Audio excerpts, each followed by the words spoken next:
Susie here again. Welcome to the Users section of Contribute Signage. Contribute Signage allows you to create additional users that have access to your account. We've designed Contribute Signage so you are able to control exactly what each of your users is able to do.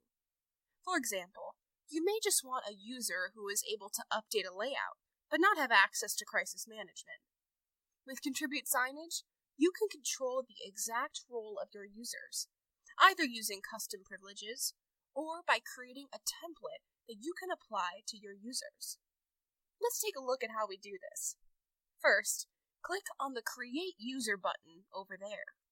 Then, you need to enter the name, email, and choose a password for your user. They can change this later on when they log in if they wish. Next, you need to define exactly what they do in the system. If you choose Custom, here, you can put a check mark next to all the things you want your user to be able to do on Contribute Signage. When you are finished, click Save, and your new user will appear in the User table underneath this video.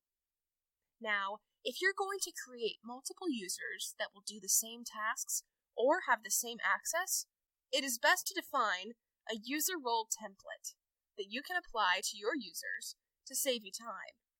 To do that, click on the Create New User Template button over there. Give your role a name, and then define what the users will be able to do. As before, put a check in the box of the parts of the software you would like to give them access to. Then click Save.